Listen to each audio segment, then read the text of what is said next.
जय हिंद dear student and friends. तो बिहार स्पेशल का हमारा ये सीरीज नंबर 9 है। तो चलिए हम इसको स्टार्ट करते हैं और आप कॉपी कलम लेके ज़रूर बैठिए। कितना सही होता है कमेंट में ज़रूर बताइए, क्योंकि जितना भी ये क्वेश्चन है सब इम्पोर्टेंट है बिहार के लिए। जितना बिहार का एग्ज़ाम होता है इसमें ये सब क्वेश्चन देखने के लिए मिल जाता है, तो आप बहुत ही ध्यान से देखिए वीडियो। तो स्टार्ट करते हैं। चलिए यहाँ पे देखिए आज का हमारा पहला क्वेश्चन है। इसे पूछ रहा है निम्नलिखित में से कौन सा बिहार का सबसे ऊंचा स्थान है। तो बताइए कौन सा ऊंचा स्थान है। कैमूर की पहाड़ी, मंदार की पहाड़ी जो बांका जिला में है, उसके बाद बराबर की पहाड़ी, उसके बाद सोमेश्वर की पहाड़ी। सोमेश्वर की पहाड़ी ये पश्चिमी चंपारण जिला में पड़ता है। तो आप बताइए इसमें कौन सा सबसे ऊंचा स्थान है। तो इसका ऑप्शन नंबर जो अगर आपने चूज़ किया है 4 नंबर तो बिल्कुल करेक्ट है। सोमेश्वर की किला हो जाएगा, ये सबसे ऊंचा है। ये कहाँ पड़ता है, ये पश्चिमी चंपारण में पड़ता है, जो हमारा सबसे बड़ा जिला भी है बिहार का। नेक्स्ट क्वेश्चन निम्नलिखित में से कौन बिहार के भौगोलिक विभाजन का हिस्सा नहीं है। मतलब जोग्राफिकल जो इसका जो डिवाइड किया है, इसको कौन सा मतलब हिस्सा नहीं है भौगोलिक विभाजन का। तो बताइए अरावली श्रेणी, उसके बाद शिवालिक श्रेणी, उसके बाद बिहार के मैदान, उसके बाद दक्षिणी पठारी क्षेत्र। तो इसमें बताइए कौन सा जो भौगोलिक क्षेत्र का हिस्सा नहीं है, भौगोलिक विभाजन नहीं है, हिस्सा नहीं है।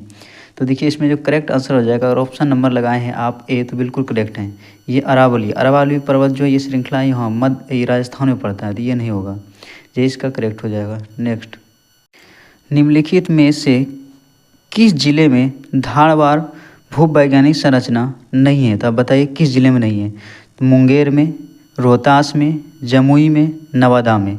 तो कौन सा होगा इसमें करेक्ट आंसर आप बताइए। तो अगर ऑप्शन नंबर आप लगाए हैं बी तो बिल्कुल सही हो जाएगा, रोहतास होगा। यहाँ पे क्या होता है, धारवाड़ भूवैज्ञानिक संरचना नहीं है। नेक्स्ट क्वेश्चन है गंजा, भिंडा और जेठियन पहाड़ियाँ किस में स्थित हैं। तो बताइए इसमें कैमूर के पठार में, गया पर्वतीय क्षेत्र में, नवादा पर्वतीय क्षेत्र में, राजगीर क्षेत्र में। तो इसका जो करेक्ट आंसर अगर ऑप्शन नंबर आप लगाए हैं बी तो इसका करेक्ट आंसर है गया पर्वतीय क्षेत्र में ये सब पहाड़ियाँ स्थित हैं। नेक्स्ट है हमारा बिहार के निम्नलिखित भागों में से कौन सा भौगोलिक रूप से अपेक्षाकृत अधिक पुराना है। तो कौन सा इसमें जो अधिक पुराना है, तो बताइए इसमें रोहतास का पठार, उसके बाद उत्तर पश्चिमी पहाड़ियाँ, उसके बाद खड़गपुर हिल्स की पहाड़ियाँ, उसके बाद उत्तर गंगा का मैदान। तो इसमें कौन सा सबसे पुराना है बताइए आप। तो अगर ऑप्शन नंबर आप लगाए हैं ए तो बिल्कुल सही, तो इसमें सबसे पुराना हो जाएगा रोहतास का पठार। कौन सा हो जाएगा, रोहतास का पठार। नेक्स्ट क्वेश्चन है निम्नलिखित में कौन सा पवित्र बौद्ध स्थान निरंजना नदी पर स्थित था। तो कौन सा है बताइए, जहाँ पे उसको ज्ञान की प्राप्ति हुआ था। तो बोध गया, उसके बाद कुशीनगर, उसके बाद लुम्बिनी, उसके बाद ऋषिपत्तनम। तो इसका जो ऑप्शन नंबर आप लगाए हैं ए तो बिल्कुल सही, तो ये कहाँ पे है, बोध गया में। कहाँ पे है, बोध गया में। नेक्स्ट क्वेश्चन है बिहार में 5 से 7 किलोमीटर चौड़ा तराई क्षेत्र विस्तृत है। तराई क्षेत्र मतलब पहाड़ी वाला एरिया जो होता है उसको। तो इसमें कहाँ पे है ये 5 से 7 किलोमीटर तराई क्षेत्र विस्तृत है। तो इसका देखिए पहला ऑप्शन है पश्चिमी चंपारण, छपरा, दरभंगा, किशनगंज। उसके बाद दूसरा में सीतामढ़ी, मधुबनी, मधेपुरा, पूर्णिया। उसके बाद पश्चिमी चंपारण, सीतामढ़ी, अररिया, किशनगंज। उपरोक्त में से कोई नहीं। तो इसका अगर करेक्ट आंसर हो जाएगा ऑप्शन नंबर अगर आप लगाए हैं सी तो बिल्कुल सही है, 3 नंबर हो जाएगा। क्या हो जाएगा ये, पश्चिमी चंपारण, सीतामढ़ी, अररिया, किशनगंज। नेक्स्ट क्वेश्चन निम्नलिखित में से कौन सा शहर बिहार में पूर्वी दिशा में स्थित है। मतलब कौन सा शहर पूरब में स्थित है बिहार का। बताइए भागलपुर, पटना, कटिहार, पूर्णिया। अगर ऑप्शन नंबर आप लगाए इसका करेक्ट आंसर हो जाएगा सी नंबर, ये कटिहार हो जाएगा, ये पूरब में स्थित है। नेक्स्ट देखिए ऐसे जान लीजिएगा बिहार का सबसे पूर्वी जिला कौन सा है, कटिहार। पश्चिमी हो जाएगा, कौन सा हो जाएगा, पश्चिमी हो जाएगा कैमूर। और उत्तर का कौन सा हो जाएगा, उत्तर का हो जाएगा पश्चिमी चंपारण। और दक्षिण का हो जाएगा गया, ये ध्यान में रखिएगा। नेक्स्ट निम्नलिखित में कौन बिहार के मैदान का हिस्सा नहीं है। तो कौन सा नहीं है, उत्तर का मैदान, उत्तरी मैदान, उसके बाद दक्षिणी मैदान, उसके बाद पूर्वी मैदान, उसके बाद उपरोक्त में से सभी। तो आप सभी जानते हैं भौगोलिक भागों, 2 भागों में इसको बांटा गया है। तो इसमें करेक्ट आंसर हो जाएगा ये उत्तर का जो मैदान है ये भी है, उसके बाद दक्षिण का ये मैदान है, उसके बाद लेकिन ये पूर्वी मैदान ये गलत है, ये नहीं होगा। तो ये इसका करेक्ट आंसर हो जाएगा, ये नहीं बांटा गया है भौगोलिक का, ऐसा नहीं है। यहाँ पे भी दिया है, आप पढ़ सकते हैं। यहाँ पे देखिए लिखा है यहाँ भौगोलिक रूप से बिहार 3 क्षेत्रों में विभाजित हैं। तो इसमें देखिए शिवालिक हो गया, बिहार का मैदान क्षेत्र हो गया, दक्षिणी पठार क्षेत्र हो गया। तो यही था। तो आप यहाँ पे और भी पढ़ सकते हैं। रोहतास का पठार बिहार के दक्षिण पश्चिम में स्थित है। रोहतास का पठार के साथ महत्वपूर्ण झरने कर्मनाशा नदी पर देवदरी जलप्रपात हैं। उसके बाद सुवारा नदी पर 13 कुंड जलप्रपात हैं। उसके बाद सुवारा नदी पर सुवारा जलप्रपात भी हैं। उसके बाद दुर्गावती नदी पर दुर्गावती जलप्रपात है। उसके बाद इस पठार में ओरायन या कुरुख जनजाति निवास करती हैं। तो ये ध्यान में रखिएगा। इसमें यहाँ पे लिखा है इसे कैमूर के पठार के रूप में भी जाना जाता है। यहाँ पे एक इम्पोर्टेंट पॉइंट आता है, यहाँ पे देखिए, यहाँ पे लिखा है हाल ही में रोहतास पठार में सोने की भंडार की खोज की गई थी। सोने के सबसे अधिक भंडार पूछेगा बिहार में किस जिला में है, तो बोलिएगा जमुई जिला में है। कहाँ पे है? जमुई है। तो ये ध्यान रखिएगा। और यहाँ पे भी खोजा गया है, कहाँ पे? रोहतास के पठार में, ये भी ध्यान में रखिएगा। नेक्स्ट है बिहार का दक्षिणी पठारी क्षेत्र निम्नलिखित में से किस कठोर चट्टान से बनी है? ग्रेनाइट, उसके बाद गनीस, उसके बाद सिस्ट, उसके बाद बेसाल्ट। तो इसका अगर ऑप्शन नंबर आप लगाए हैं डी तो बिल्कुल सही है। 4 नंबर बेसाल्ट चट्टानों का बनी है, सॉरी बेसाल्ट चट्टानों से नहीं बना है। नेक्स्ट क्वेश्चन है सीता कुंड गर्म पानी का झरना बिहार के निम्नलिखित में से किस जिले में स्थित है? बताइए। मुंगेर में है, भागलपुर में है, उसके बाद सीतामढ़ी, उसके बाद गया में। अगर ऑप्शन नंबर आप लगाए हैं ए तो बिल्कुल सही है, मुंगेर में है। कहाँ पे है? मुंगेर में। मुंगेर में बहुत सारे झील हैं, ये ध्यान रखिएगा। वाटरफॉल झरना है, झील नहीं झरना है। नेक्स्ट है बिहार में बहने वाली पवित्र नदी फाल्गु निम्नलिखित में से किन नदियों के संगम से बनती हैं? देखिए त्रिवेणी मतलब बताए संगम, तो बताइए किन नदियों की संगम से बनता है फाल्गु? तो इसमें उसके बाद मोहना और लीलाजन नदी, उसके बाद लीलाजन और सोन नदी, उसके बाद सोन और मोहाना नदी, उसके बाद उपयुक्त में एक से अधिक, उपयुक्त में से कोई नहीं। इसका देखिए इसका करेक्ट आंसर जो हो जाएगा, इसका करेक्ट आंसर हो जाएगा ऑप्शन नंबर आप लगाए हैं ए तो बिल्कुल सही है। तो इसका क्या हो जाएगा?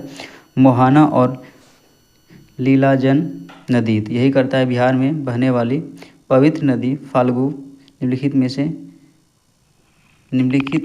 से किन नदियों के संगम से बनती है? तो यही इसका हो जाएगा 1 number correct answer. Next question है त्रिवेणी नहर को पानी किस नदी से प्राप्त होता है? जो त्रिवेणी नदी है यहाँ पे नहर, उसको पानी किस नदी से प्राप्त होता है बिहार में? बताइए। सोन, कोसी, गंडक, मयूराक्षी। देखिए मयूराक्षी परियोजना है मयूराक्षी नदी पर है, ये ध्यान रखिएगा। तो इसका जो करेक्ट आंसर हो जाएगा ये हो जाएगा सोन नदी। किससे प्राप्त करता है? सोन नदी से। सॉरी इसका ये सोन नदी नहीं होगा, गलती हुआ, सॉरी इसका गंडक नदी हो जाएगा। क्या हो जाएगा? गंडक नदी से प्राप्त करता है पानी। नेक्स्ट है बिहार में बहने वाली किस नदी का उद्गम स्थल झारखंड के पलामू जिले में है? पलामू एक बेतला बन्नी जीवा बहन है, ये भी ध्यान रखिएगा। झारखंड में भी पड़ता है और झारखंड में एक फेमस त्यौहार सरहुल मनाया जाता है, ये ध्यान में रखिएगा। सोन, उसके बाद पुनपुन नदी से, क्यूल नदी से, उसके बाद चांदन नदी से। बताइए किसमें बिहार में बहने वाली किस नदी का उद्गम झारखंड के पलामू जिले से होता है? तो इसका जो करेक्ट आंसर हो जाएगा ये हो जाएगा पुनपुन नदी। कौन सा हो जाएगा? पुनपुन नदी। नेक्स्ट इसमें बोल रहा है निम्नलिखित में से किस जिले में गंगा नदी बिहार में प्रवेश करती है? तो बताइए। गोपालगंज, रोहतास, बक्सर, उसके बाद सिवान। तो गंगा नदी जो आता है हमारे उत्तर प्रदेश उधर से आता है। तो इसका जो करेक्ट आंसर आपने लगाया ऑप्शन नंबर सी तो बिल्कुल से देख रहे हैं। बक्सर से ये क्या करता है? बक्सर की जगह ही प्रवेश करता है, जो हमारा पटना के आगे में पड़ता है। नेक्स्ट क्वेश्चन है निम्नलिखित में से किसको बिहार के दुख अर्थात सोरो ऑफ बिहार के रूप में जाना जाता है? ये तो आप जानते हो किस नदी को बोला जाता है? घाघरा, कोसी, महानंदा और कमला। तो आप जानते हैं ये निकलता है नेपाल से, तो कोसी हो जाएगा। इससे बाढ़ आता है, हर साल फ्लड आता है बिहार में। उत्तरी बिहार हमेशा ही बाढ़ के चपेट में रहता है, तो ये हो जाएगा बिहार का शोक का आता है। नेक्स्ट देखिए यहाँ पे बिहार के कुछ प्रमुख नदी का उद्गम स्थल दिया है। यहाँ पे देखिए यहाँ पे नदी लिखा है उद्गम स्थल, सोन नदी मध्य प्रदेश के अनूपपुर जिले में अमरकंटक के पास से निकलती है। सोन नदी का उद्गम स्थल कहाँ है? मध्य प्रदेश के अमरकंटक की पहाड़ी। नेक्स्ट, उसके बाद क्यूल नदी। क्यूल नदी कहाँ से निकलता है? ये गिरिडीह जिले में तीसरी हिल रेंज से निकलता है। उसके बाद चांदन। चांदन कहाँ से आता है? भागलपुर से। कहाँ से आता है? चांदन भागलपुर से। नेक्स्ट, थोड़ा सा कोसी के बारे में जान लेते हैं। देखिए, बिहार का जो शोक बोला था कोसी नदी। कोसी को बिहार का दुख या स्वरों के रूप में भी जाना जाता है। कोसी को अपनी 7 ऊपरी सहायक नदियों के लिए सप्तकोशिकी के रूप में भी जाना जाता है। तो कोसी को क्या बोला जाता है? सप्तकोशिकी, क्योंकि 7 नदियाँ इसमें आकर मिलता है और बाढ़ का कारण बनता है। यह नेपाल में हनुमान नगर के पास भारत के क्षेत्र में प्रवेश करती हैं और कटिहार जिले में कुर्सेला के पास गंगा नदी में मिलती हैं। तो इसमें पूछेगा कि कोसी नदी कहाँ पे बिहार में आकर मिलता है? तो कुर्सेला में, कटिहार के कुर्सेला में गंगा नदी में आकर मिलता है। उसके बाद घाघरा, इसे सरयू के नाम से भी जाना जाता है, इसलिए इसकी उत्पत्ति नेपाल में होती हैं। उसके बाद कमला नदी। इन नदी पर कमला बैराज का निर्माण किया गया है। उसके बाद होता है महानंदा, ये सब बिहार का। इसकी उत्पत्ति सिक्किम में होती है। महानंदा बांग्लादेश में नवाबगंज में गंगा में मिलती हैं। नेक्स्ट है कोसी बहुउद्देशीय परियोजना भारत के किस राज्य में है? तो बताइए, कोसी किस राज्य में है? कोसी बहुउद्देशीय परियोजना झारखंड हो गया, बिहार हो गया, उत्तर प्रदेश, उसके बाद छत्तीसगढ़।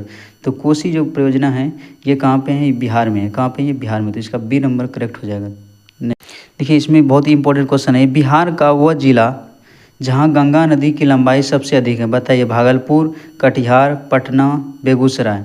अगर आपने ऑप्शन नंबर टिक किया है सी तो बिल्कुल करेक्ट है, ये हो जाएगा पटना। उसके बाद थोड़ा सा ही 10 किलोमीटर, 2 या 3 किलोमीटर का अंतर होता है भागलपुर में, तो भागलपुर में भी होता है, लेकिन इसमें सबसे अधिक लंबाई कहाँ आता है? पटना में। उसके बाद आता है भागलपुर में। भागलपुर में गंगा नदी की लंबाई है। नेक्स्ट, बिहार में जल अफवाह तंत्र किस प्रकार का है? तो बताइए। कंटकीय प्रतिरूप, उसके बाद जालीदार प्रतिरूप, आर्य प्रतिरूप, उपरोक्त में से कोई नहीं। ये क्वेश्चन पहले भी हो चुका है। बताइए इसमें कौन सा करेक्ट आंसर हो जाएगा? तो इसका करेक्ट आंसर, अगर आपने ऑप्शन नंबर लगाए हैं बी तो बिल्कुल करेक्ट है, 2 नंबर हो जाएगा। कैसा प्रकृति है? ये जालीदार प्रतिरूपी है। कैसा है? जालीदार प्रतिरूपी। देखिए, जो बोल रहा है बिहार से बहने वाली नदियों में से किसका उद्गम स्थल अमरकंटक है? अभी हम बता चुके हैं किस नदी का अमरकंटक की पहाड़ी। तो कोयल, उसके बाद सोन, उसके बाद पुनपुन, उसके बाद कारोद। इसका भी बताए थे। अमरकंटक की पहाड़ी किसका है? सोन नदी का उद्गम स्थल है। इसका बी हो जाएगा करेक्ट आंसर। थोड़ा कोसी बहुउद्देशीय परियोजना के बारे में। देखिए, कोसी बहुउद्देशीय परियोजना बिहार से संबंधित है। यह नेपाल के सप्तकोशी नदी पर बनाया गया है। कोसी बहुउद्देशीय परियोजना यह भारत नेपाल सरकार की संयुक्त जल परियोजना है। उसके बाद इसे 1954 में भारत सरकार और नेपाल सरकार एक समझौते के तहत बनाया गया था। इसमें कोसी जल परियोजना, विद्युत परियोजना, कोसी बहुउद्देशीय परियोजना का निर्माण कब हुआ था? 1954 में। ये एकदम ध्यान में रखिएगा, एक समझौते के तहत बनाया गया। उसके बाद जिसे 1961 में फिर से संशोधित किया गया। इस परियोजना का मुख्य उद्देश्य बाढ़ नियंत्रण, सिंचाई, जल विद्युत उत्पादन और भूमि संरक्षण आदि हैं। यह परियोजना मुख्य रूप से 2 भागों में विभाजित है। पहला है पूर्व कोसी नहर प्रणाली। इस नहर प्रणाली में बिहार के मधेपुरा, सहरसा, पूर्णिया, कटिहार आदि जिले में सिंचाई की जाती है। इसकी कुल लंबाई 44 किलोमीटर। उसके बाद पश्चिमी कोसी, इसको 2 भागों में बांटा गया। पूर्वी पड़े पश्चिमी कोसी नहर प्रणाली। इस नहर प्रणाली से बिहार के मधुबनी, दरभंगा, मुजफ्फरपुर आदि जिलों में सिंचाई की जाती है। इसकी कुल लंबाई 115 है, मतलब पूर्वी वाला का कम है और पश्चिमी वाला का लंबाई ज़्यादा है। उसके बाद त्रिवेणी नहर को पानी गंडक नदी से प्राप्त होता है। ये हम पहले बता चुके हैं। त्रिवेणी नहर को पानी गंडक नदी से प्राप्त होता है क्योंकि इस पर निर्माण किया गया है। इसका उपयोग मुख्य रूप से उत्तरी पश्चिमी बिहार में सिंचाई के लिए किया जाता है। गंडक गंगा के बाएं किनारे की सहायक नदी है। गंडक का उद्गम स्थल निबुने हिमालय हिमनद से होता है। गंडक को नारायणी भी कहा जाता है। ये ध्यान में, गंडक नदी को और किस नाम से जाना था? नारायणी नदी की, ये ध्यान में रखो। उसके बाद सोन। देखिए, सोन नदी गंगा नदी की प्रमुख दक्षिण सहायक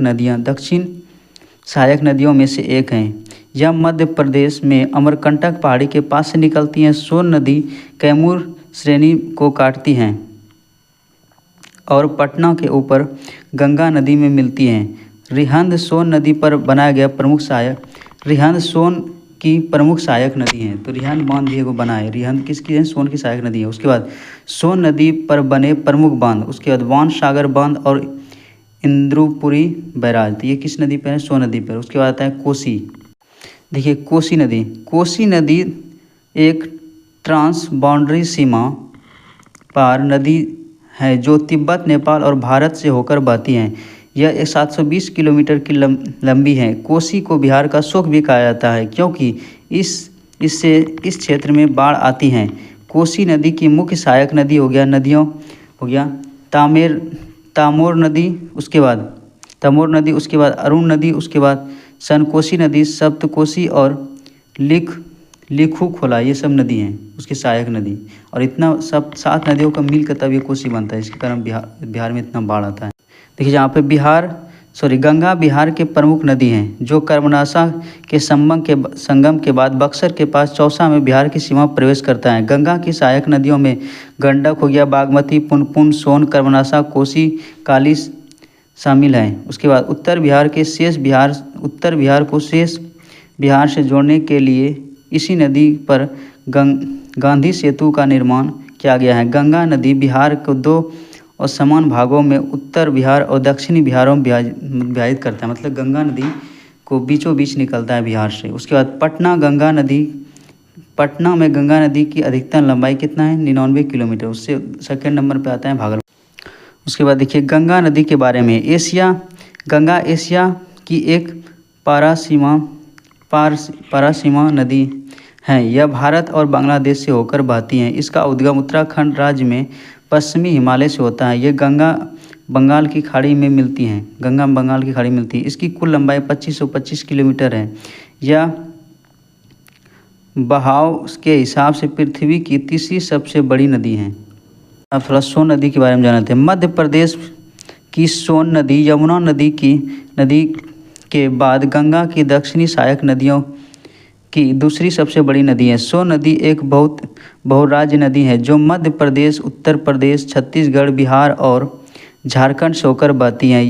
यह मध्य प्रदेश के अमरकंटक क्षेत्र से निकलती हैं, कौन सा, सोन नदी, और निकलती हैं और बिहार तक बहती हैं और गंगा में मिलती है। तो सोन नदी किससे मिलता है, गंगा में। उसके बाद मध्य प्रदेश से अपना प्रवास शुरू करने के बाद यह मानपुर क्षेत्र में उत्तर की ओर बहती हैं और फिर बिहार में प्रवेश करती हैं। पहले उत्तर पूर्व की ओर मुड़ जाती है। बिहार में प्रवेश करने के बाद सोन नदी दक्षिण पश्चिम उत्तर पूर्व कैमूर की पहाड़ियों से होते हुए 784 किलोमीटर के बाद पटना में गंगा नदी में मिलती हैं। सोन नदी की क्षेत्र प्रणाली उत्तर में विंध्याचल श्रेणी, पूर्व में पुनपुन नदी और छोटा नागपुर का पठार से घिरी हुई है। दक्षिण ओर सोन और बघेलखंड पठार से घिरी हुई है और महादेवा पहाड़ियों और पश्चिमी मैकल और भावर में वन स्थित हैं। उसके बाद सोन और सोनभद्र पर टिहरी प्रमुख शहर है जो सोन नदी के पास स्थित हैं। उसके बाद सोन नदी पर पहला बांध 1873-74 में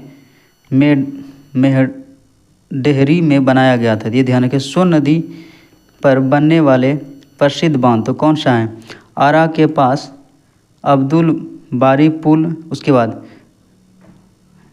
डेहरी में नेहरू सेतु। उसके बाद सोन नदी की प्रमुख सहायक नदियाँ कौन सा है, रिहंद है, उत्तरी कोयल नदी है, उसके बाद कन्हर है।